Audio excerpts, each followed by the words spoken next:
Hey everybody, Glenn Hausman here of No Vacancy News, and I'm with Amy Hollis, and we're reporting to you today from the Extended Stay America brand new prototype here in South Florida. Wow, I got to tell you, this is a really fun, interesting property.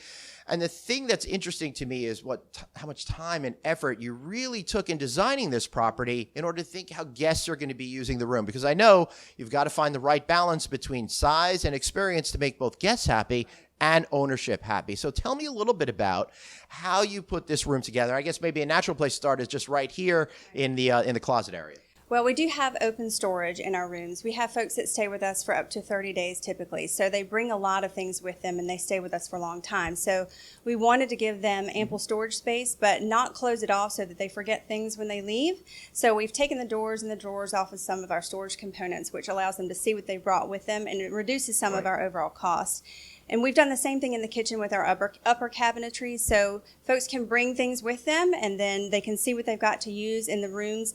And then in our kitchens as well, we've moved toward full-size refrigerators and full-size microwaves because they do cook in the rooms a lot. We've got cooktops here. They can save some money by not going out to eat all the time. So they use those components in the room and it saves them money and time. Right, and that's really what's essential is combining the sense of people being able to save money while giving them that like-at-home experience. And the one thing that all these open things do, besides helping forgetful people, from leaving stuff in there, is it really makes the room, I think, feel more open, more spacious. And I think another element that does that is the fact that you have all hard surfaces on the floors as well. That's an interesting thing. It looks more modern, more contemporary, and it's probably more operationally efficient, yeah? It is. It's an LVT product. We've pulled all the carpet out of the room. We left it in the corridors for some sound absorption, but within the rooms themselves, we've taken those soft materials out, so it reduces the amount of odor absorption in the room. It makes the rooms easier to clean. It gives us a lot more longevity in the product, so it's easier for operations to maintain and easier for facilities to keep in place for a longer period of time. Yeah, and the one thing that I really like is that full-size fridge. I think that particularly when you're looking at this price point that seems a lot more luxurious, but also I think really meets the number one need after the sleep experience, right? Because people want to they come back with that pizza, they can fit the whole thing in instead of trying to stack slices on top of each other, fit in a mini fridge. That's right. Either that or their beer that they bring with them, or, a lot of people have their children with them. So they have milk cartons and jugs of milk and all kinds of things that they need to keep in their refrigerator as well. And I may or may not have a keg in my in my fridge. Yes, it is just that big, and I like it because the full size microwave, you could do more than just pop some popcorn in there too. That's right. Yeah, absolutely. I do my own meal prep in our rooms too, and it comes in handy. Right. What about some efficiencies that you created, perhaps in the bathroom and the sleeping area?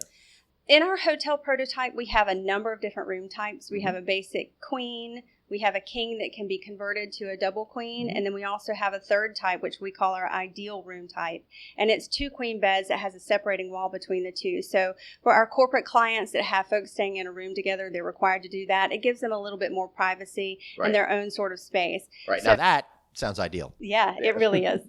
Yeah. Excellent. And the bathroom? Bathroom, we have an illuminated mirror, which is great for preparation. But in our double queen rooms, we separated that space with the vanity away from the tub and shower space. So you've got a little bit more privacy there with the ability to keep moving through life. Yeah. So how long did it take to put this whole thing together, to create this design and really go, we're happy with this? We started the process about 3 years ago, and we've been through a couple of iterations. We are on our version 2 prototype for this build out. We reduced the original project by about 20% to give us some savings for not only our corporate ownership, but also to make it more attractive for franchisees. Right. That's fascinating because you really need to come in at the right price point. And I feel as if you've kind of balanced it the right way to give everybody what they're looking for as a customer while also fulfilling the needs of ownership. Did you talk to customers about this product as you were creating it? We did. We talked to customers along the way, but we also had a lot of information from our experience with our renovations in the past few years. So we had volumes of photographs to understand how people really use the rooms, whether they were occupied, and we could see how they use the space. So we were able to use that information and then talk to some new clients to figure out what they really wanted to see in the space, how to best change it for their needs. Right. Now you're probably saying to yourself, well, it sounds a little unusual. What do you mean? They asked themselves? Well, they own 550 of these things outright. So as owners, they are looking to make the best decisions that are possible for the building. And that happens to also, I think, free flow over into being a beneficial for potential franchisees as well. Right. I would agree with that completely. Right. All right. So how do we find you guys? We have a website, esa2.0.com or newesa.com rather, so you can go there and see what we have to offer. Great. Well, check it out. So for Amy Hollis and myself, Glenn Hausman, thanks for watching No Vacancy News.